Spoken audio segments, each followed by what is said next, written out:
Hey, my name's Bryce. I'm the player here on the right side. My name's Sean. I'm the player on the left. What kind of deck are you playing today, Sean? And what is this game we're playing? We're playing Dreamworld. It's a TCG that's still in development that we're making here at CowDogGames. And you just watch the video and you see how it's played. My current deck revolves around getting out a medium-sized creature and just buffing them a lot. Okay, cool. Yeah, mine is a kind of a crazy 4-color deck, but it has a lot of mana fixing. And so my Dreamseeker, Merlin, allows me to look through my Dream Planes. That's my yellow deck on the left.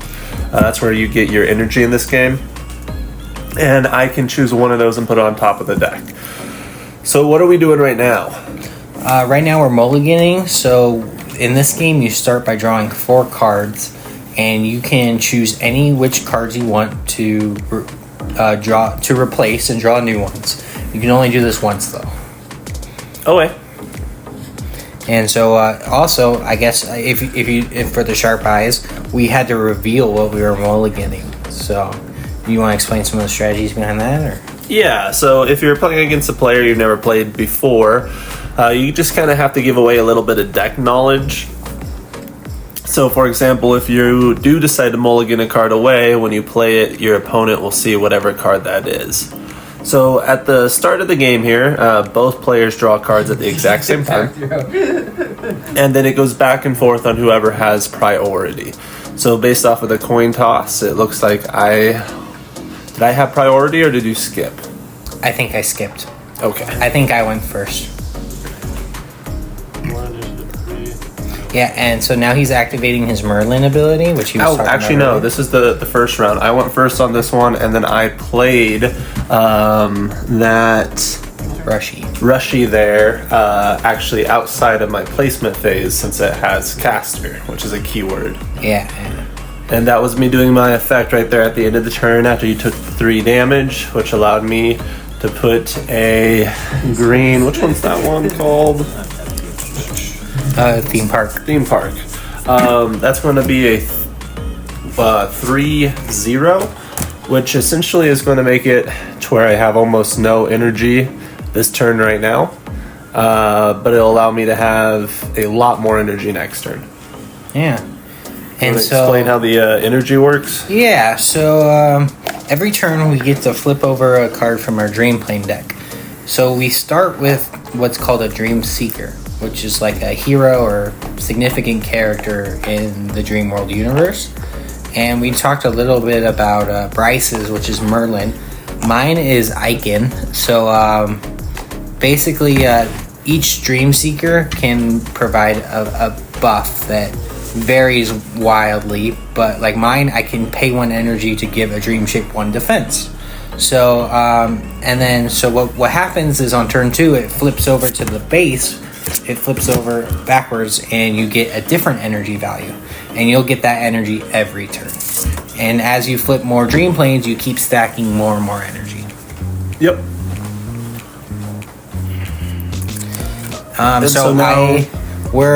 So on turn 2, I flipped over a lava fields, and dream planes have a lot of effects, and my lava fields I can give 2 attack to a dream shape. Unfortunately, I didn't have any dream shapes on the field, so the effect was not beneficial. And now we're on turn 3. Yep, now we're on turn 3, which I pulled another lava fields. You can run up to 3 dream planes or 3 copies of any card in your deck. Yep. Now, we actually played this wrong.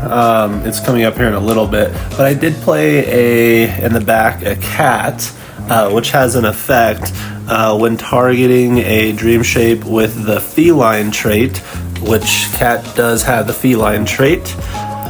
What does it say? Trait for a... Gain 1 attack and 1 defense. Yes. Which essentially... I'm going to use an adrenaline shot on it, which targets it twice, and I only triggered its ability once per adrenaline shot. Yeah. So, can you explain what adrenaline shot does? The adrenaline shot takes away 1 defense from a target dream shape and then gives them 2 attack. And can it target different dream shapes with those 2 effects? It can, so that's why it targets the cat twice. Yeah. But technically, I could target the cat and then give the 2 attack to Rushy instead if I wanted to. Yeah, absolutely. Yeah, so I placed a Grenader in the back line. I think I've spent all my energy to do that.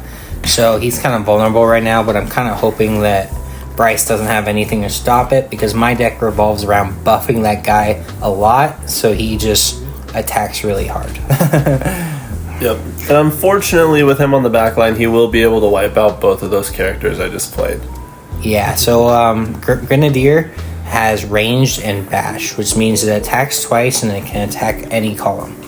So, and I can declare different targets for each attack from the bash too. So it's gonna kill both of those. Although, actually, thinking back on it, with the double adrenaline shot, it would have been at... Nope, yep, no, I still would have killed it. Yeah.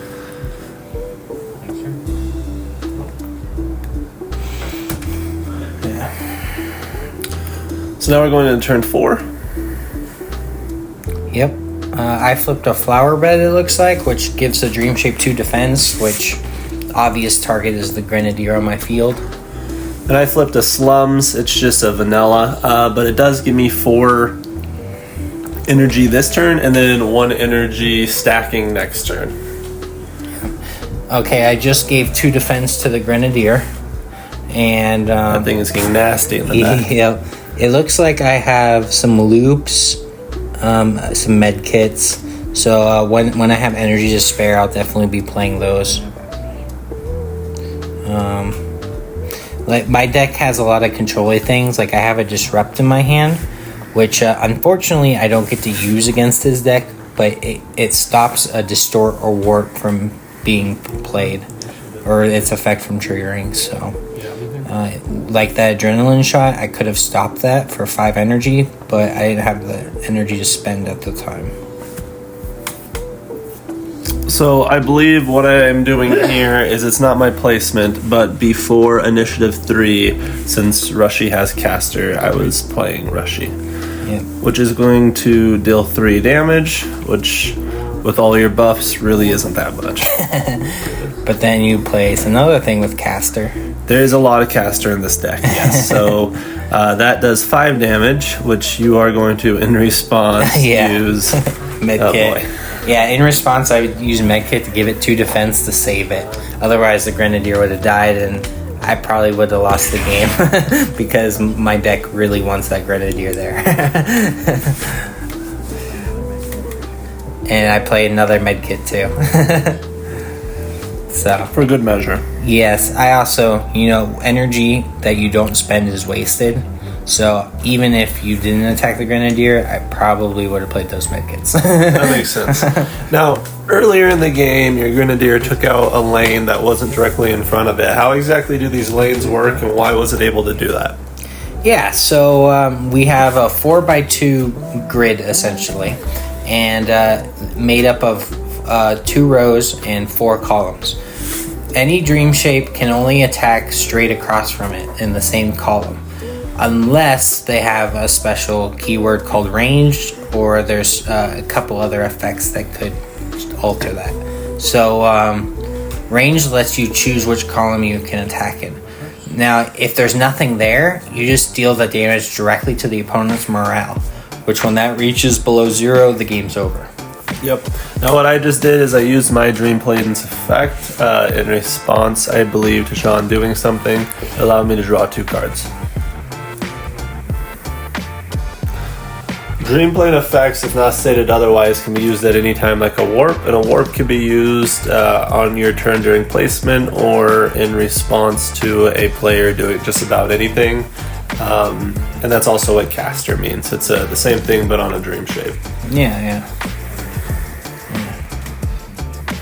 So it looks like I flipped over a Foggy Shore. So Bryce, you want to explain what that legendary Foggy Shore means? Yeah, so it allows you to move a dream shape to a spot that's not currently being used. So you could use that on yours, like allied dream shapes, or your opponent, which can lead to some pretty sneaky play. What does the legendary mean though? Oh yeah, so legendaries are kind of like this game's specialty card or rare card or whatever higher end you want to call it. You can only play one per turn. You can have as many as you want in your deck as long as it sticks to the 3 copy rule. But you can only play one per turn. So if one does get flipped in your energies and you decide to keep that one for the turn, that is your legendary that's played for the turn. Alright. And I was able to kill that assassin with my grenadier, and because I have bash, I also dealt an additional the grenadier's attack and additional damage straight to you. So it's 33 to 18 right now. Yep. We're going into the next turn, so we flip over a new dream plane and draw a card. Yep. Oh, I also played loop. So now it looks like I flipped my legendary, which is Rocket Garden. This card is good in the deck mainly just because it allows me to have a really big bursty turn anytime I flip it. It's a vanilla, so just a little stronger, a little higher energy than some of the other cards in the game. So I just played an attachment on my grenadier that gives it overkill. So attachments, I knocked over my dice. But attachments, you attach to a dream shape and it provides it with some beneficial effect. And you can also, during your placement, move attachments from dream shape to dream shape. Obviously, I can't do that right now because I only have one dream shape. But yeah. Now, and maybe you just knew my deck pretty well, but it was kind of funny to me that you put all that energy, all those attachments on a dream shape with 1 health. Yeah. No, yeah. He could have had some kind of burn or something to take it out. It would have been detrimental to me. But I kind of am all in on this grenadier. Because in my hand, I don't really have any other thing to play. This is like... in this game I didn't draw the best, but like I have all the answers to his warps and distorts that he does not play. So yeah. So I put an attachment on my Scaredy Cat. The Scaredy Cat has an on spawn where it gets 3 more defense if there's no enemy dream shape in the same row. There was, so the on spawn didn't trigger. But the attachment, let me see if I can find it real quick. Bash. Yeah, it gives it bash, which means it attacks twice. Duplicate weapons. Duplicate weapons, that's correct. Yeah. Yep. So he killed my grenadier and then he dealt 10 to me. So he's turning this game around. We're at tied at 18-18 right now. Oh, the tables have turned. Yeah. So definitely having priority is a slight disadvantage in this game, for sure. But what's nice about this game is you get an equal chance next round too, because the other player has to go first. So yeah, the back and forth. I do feel like it's a really well balanced game. You can build a deck around, if you want to hit your power level around turn 4, 5, 6, which in the best of 2, which I'll explain, or you can explain, Sean, a little later. The first game you go first, second game your opponent goes first, but every other turn that goes back and forth. So if I play Dream Shapes first during turn 1, then I'll do the same on 3, 5, and so on, and Sean would do it on 2, 4, and so on. Which the casters in my deck are the main reason why they're in there. It kind of turns that table back in my favor because I can play them outside of my placement phase, but they cost a little more for what their stats are. Yeah. Oh yeah. I drew another grenadier, so I was able to play that. And at this point, this Scaredy Cat's gonna kill me. It's gonna end the game. The grenadier I could have tanked. Yeah, as you can see, we're discussing why I didn't do that. I think overall I just did it because I'm gonna lose here no matter what. I wanted to lose by less, I guess, or or I wanted to deal my damage of Grenadier to him, and yeah. And why would you want to lose by less? It's a good segue into why we do best of 2. Yeah, so you record how much you lose by after the first game. Or win by. Or glass win by. half empty or half full. Right? Okay, so you record the difference between the two players. And say Bryce, if he wins this one, which I think he does, if he wins by a certain amount, and the next game I win by more than an amount, I would win the tournament match. As long as I didn't KO him without him KOing me. So once your health drops below 0, that is when you get KO'd from the game. And so, for example, right now, I'm going to KO him. Yeah. But if, like in the next game, even if he beats me in points, but we both kill each other at the same time, or we both go below 0, then I would still win. Correct? Correct.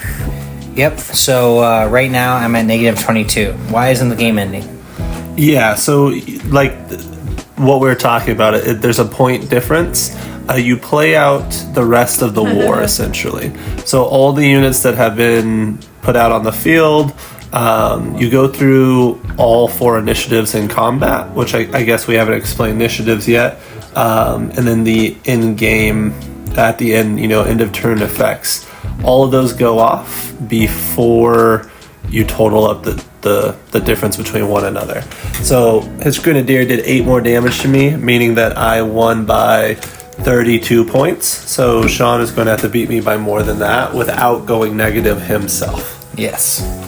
Thank you guys for watching. Don't forget to subscribe to see part 2. Hit the like button if you liked the video, and comment if you have any questions about the game. Or you can scan the link tree, check out our other social medias, order a game from our website, or just say hi. Thank you again for watching.